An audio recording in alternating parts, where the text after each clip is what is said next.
Diabetes কাদের কাদের আছে? হাত উঁচু করেন তো। ডায়াবেটিস, ওরে বাবা শোনেন, যাদের ডায়াবেটিস আছে, ডায়াবেটিস বানানটা ইংরেজি কি দিয়ে শুরু?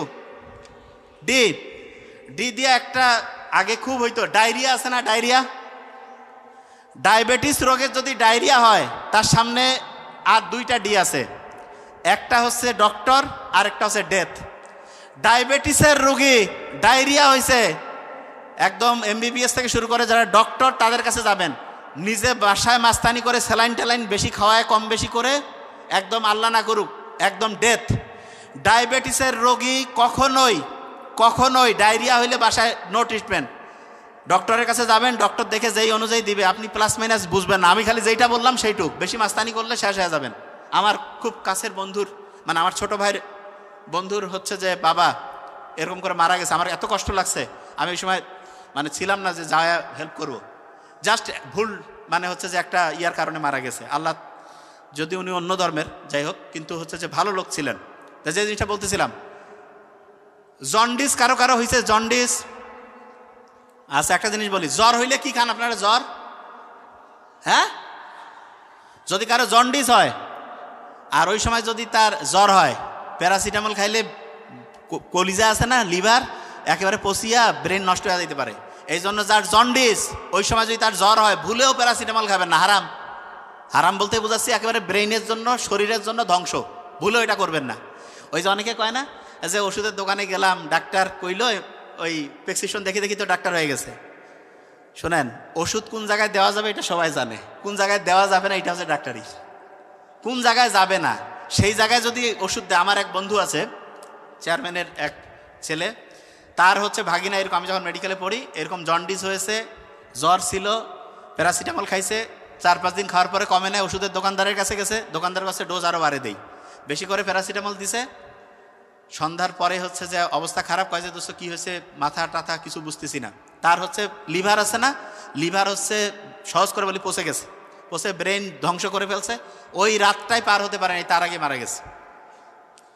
আমি সবসময় প্র্যাকটিক্যাল যেটা ঘটে সেটা বলি। শোনেন, আল্লাহ আমাদের যে বানাইছে না অন্যরকম, আল্লাহ তো খুব পছন্দ করে আমাদের। ভুল করব আমরা, ঠিক রাস্তায় আসব, এবং আল্লাহ এমন অসাধারণ, যারা যে কোনো কারণে খারাপ রাস্তায় গেছেন, যেই খারাপের রাস্তায় যান, বুঝেন না 99-এর শক্তি, আল্লাহর পবিত্র নামের শক্তি এমন, আপনি জাস্ট 3টা সপ্তাহ যদি কষ্ট করেন, যে কোনো খারাপ অবস্থা থেকে আপনি ফিরে ভালো অবস্থায় আসতে পারবেন, যে কোনো খারাপ অবস্থায়।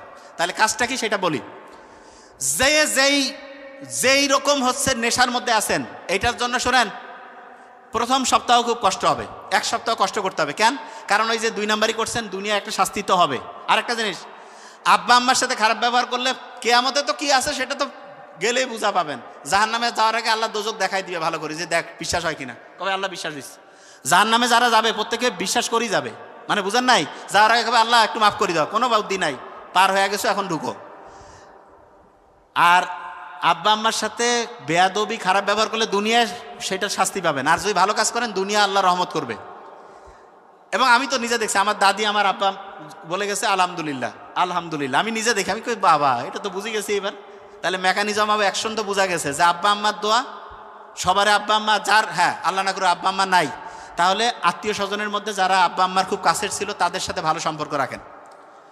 আর একটা জিনিস যেটা বলছে, 3 সপ্তাহের মধ্যে প্রথম সপ্তাহ কষ্ট হবে কারণ খারাপ কিছু করছেন, দ্বিতীয় সপ্তাহে আস্তে আস্তে কষ্টটা কমবে, তৃতীয় সপ্তাহে মনে হবে এত খারাপ কাজে আমি কিভাবে ছিলাম, ওই আফসোসটা হবে তৃতীয় সপ্তাহে, এবং আস্তে আস্তে খারাপ জিনিসটা আর ভালোই লাগবে না, মনে হবে যে এটা থেকে একদম নিজেকে দূরে সরাই ফেলি। তাহলে আমরা একদম শেষের দিকে আসছি। সামেন, সবচেয়ে দামি একটা খাবার বলছিলাম, মধুর সাথে কি মিশাইতে হবে বলেন দেখি, কে? হ্যাঁ, টক দই, মধুর সাথে টক দই। আচ্ছা বলেন তো, মধুর সাথে টক দই মিশাইলে ওইটা সবচেয়ে ভালো হবে। রাতে ঘুমানোর আগে চিন্তা করবেন যে ইনশাল্লাহ আমি যেটা হইতে চাই হয়ে গেছি, সকালে ঘুম থেকে উঠে যেটা হইতে চাই হয়ে গেছি, রিভিশন দিবেন 1 নাম্বার দিন, 3 নাম্বার দিন, 7 নাম্বার দিন, 14 নাম্বার দিন, আরও আছে। অনেকে কয় না এ স্মার্ট না, একটা ইন্টারেস্টিং জিনিস বলি। আপনার কানটা ধরেন তো, কানের লতি, কানের লতির সাথে আপনার যে শোল্ডার আছে না, শোল্ডার ঘাড়, এইটার দূরত্ব যত বেশি তত আপনি স্মার্ট, তত আপনি কনফিডেন্স। আমরা যে বসার সময় কই না যে একটা স্মার্ট হইতে বসতো, স্মার্ট। যদিও আমি এইটা মাইকটা খুচর মুচর করতেছে, কারণ আমি ডাকতে গেলে টাইম লস হবে, এই জন্য আর ডাকতেছি না।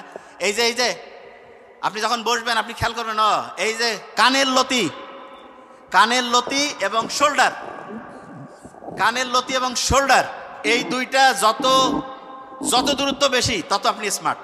চেষ্টা করবেন। আচ্ছা, বুঝতে পারছি। আরবিতে দেখেন না, অ্যাটেনশন, এইটা আর এইটা। অনেকে কয় না চেহারা সুন্দর করব, আছে, কিন্তু চেহারা সুন্দর করার জন্য প্লাস্টিক সার্জারি আছে না, ছোট্ট একটা কাজ করে। ছোট্ট কাজ কি জানেন? আপনার যে উপরের যে ঠোঁট আছে না, ঠোঁট আর এই যে চোখের যে নিচের লাইন, এইটার মধ্যে একটা দূরত্ব আছে, এইটার একটা স্পেশাল রেশিও আছে। ওই রেশিওটা যদি ঠিক করে দেওয়া যায়, বাস আপনি গেম চেঞ্জ হয়ে যাবে। তখন দেখা যাবে আপনার চেহারা চেঞ্জ হয়ে গেছে।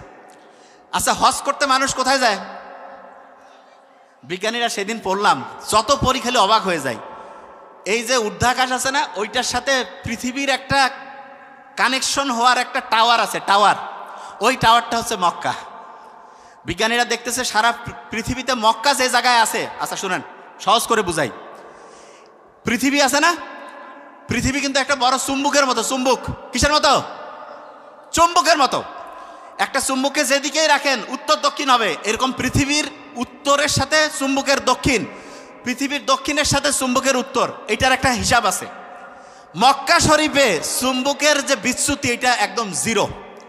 মক্কা শরীফ যে আল্লাহর একটা চোজ করা, আল্লাহর যে একটা স্পেশাল পছন্দের জায়গা, সেইটা বিজ্ঞানীরা এখন দেখতেছে যে মক্কা। আচ্ছা, মক্কা শরীফে যারা হজ করছে কয় না খুব ভালো লাগে? কন না কেন ভালো লাগে না? মক্কা শরীফে ভালো লাগে কেন জানেন? কারণ ওইখানে ইলেকট্রোম্যাগনেটিক যে ফোর্স আছে। সহজ করে বুঝাই, এই যে আপনার মোবাইলের টাওয়ার আছে না, আরো সহজ করে, মোবাইলে আপনি 15 মিনিট কথা কইছেন, মাথা গরম হয় না? Electromagnetic force. এইরকম এই যে মোবাইলের টাওয়ারের নিচে আপনি কথা বলবেন, দেখবেন যে ইলেকট্রোম্যাগনেটিক ফোর্স আপনার মেজাজটা গরম করে দিবে।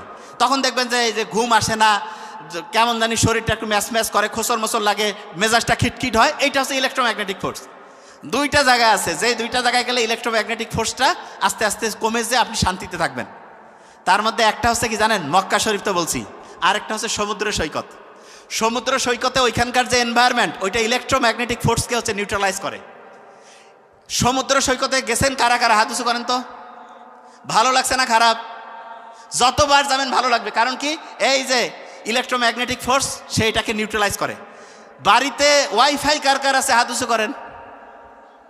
আচ্ছা, ভেরি ফাইন। শুনেন, ওয়াইফাই যে রাউটার আছে না, রাউটার, বেডরুমের মধ্যে যেখানে ঘুমান সেইখানে ওয়াইফাই রাউটার কার কার আছে? হাত উঁচু করেন তো। ওয়াইফাই রাউটার বেডরুমের মধ্যে, বেডরুমের মধ্যে ওয়াইফাই রাউটার রাখবেন না। রাখলে কি হবে জানেন? ইলেকট্রোম্যাগনেটিক ফোর্স ব্রেইনের মধ্যে গোসর মচর লাগাই দিবে, প্যাঁচ লাগাই দিবে ব্রেইনের মধ্যে। দেখবেন যে ঘুম ঠিক হবে না। ঘুমের ওষুধ যে এত বাড়ছে, যেই দিন থেকে মোবাইল আসছে, টাওয়ার বাড়ছে, সেই দিন থেকে এই ঘুমের ওষুধের পরিমাণও বাড়ছে। ঠিক না বেঠিক বললাম? বুঝাইতে পারছি? তাহলে প্রত্যেকে আমার মনে হয় যে গাইডলাইনগুলো মোটামুটি বুঝে ফেলছেন। আচ্ছা, ভাইরাসের নাম শুনছেন? ভাইরাস, ভাইরাস শোনেন, মোবাইলেও ভাইরাস আছে, আবার এই জায়গাতেও ভাইরাস আছে। ভাইরাস আপনাকে যাতে অ্যাটাক করতে না পারে এই জন্য আপনার শরীরের মধ্যে ফাইটিং কোর্স আছে। শোনেন, আল্লাহ কি অসাধারণ। ভাইরাস থেকে একটা জিনিস শেখার আছে। আপনি মনে করেন যে এই মোবাইলটা ধরেন ভাইরাস, এইটা ধরেন ভাইরাস, এইটাকে আমি এই কাপের উপরে রাখলাম, কাপের উপরে এই ভাইরাসটাকে কাপের উপরে রাখছি। কাপটা কি একটা জীব না জড়ো? জড়ো, এর তো জান নাই। তাই এর উপরে যখন ভাইরাসকে রাখবো তখন তার কোনো জীবন থাকবে না, তার জীবন নাই। আবার এইটাকে মনে করেন আমি আমার শরীরের যোগ করলাম, তখন এই জীবন ফিরে পাবে। যে ভাই এটা কী করছেন? হ্যাঁ, এরকম জিনিসকে বলে ভাইরাস। তার মানে সে যদি কোনো একটা বস্তুর মধ্যে থাকে তাহলে সে বস্তু হয়ে গেল, তার জীবন নাই। সে যদি কোনো জীব, কোনো প্রাণী, কোনো উদ্ভিদের শরীরে আসে তখন সে জীবন ফিরে পায়। আপনি এখন চিন্তা করেন তো, আল্লাহ যদি চায় দোজকের মধ্যে খালি ভাইরাস যদি সেট করে রাখে আর শরীরগুলা যাওয়ার পরে যদি অ্যাটাক দেয়, কি অবস্থা হবে? ভাইরাসের কিন্তু কোনো মৃত্যু নাই, জানেন? ভাইরাসের কোনো মৃত্যু নাই। কিসের মরে হয়? ওই খালি সংখ্যা বাড়ায়, 1 থেকে 2টা, 2টা থেকে 4টা, এরকম করে সংখ্যা বাড়াবে। জীবন টানা নাড়া করে ফেলবে, একেবারে ধ্বংস করে ফেলাবে।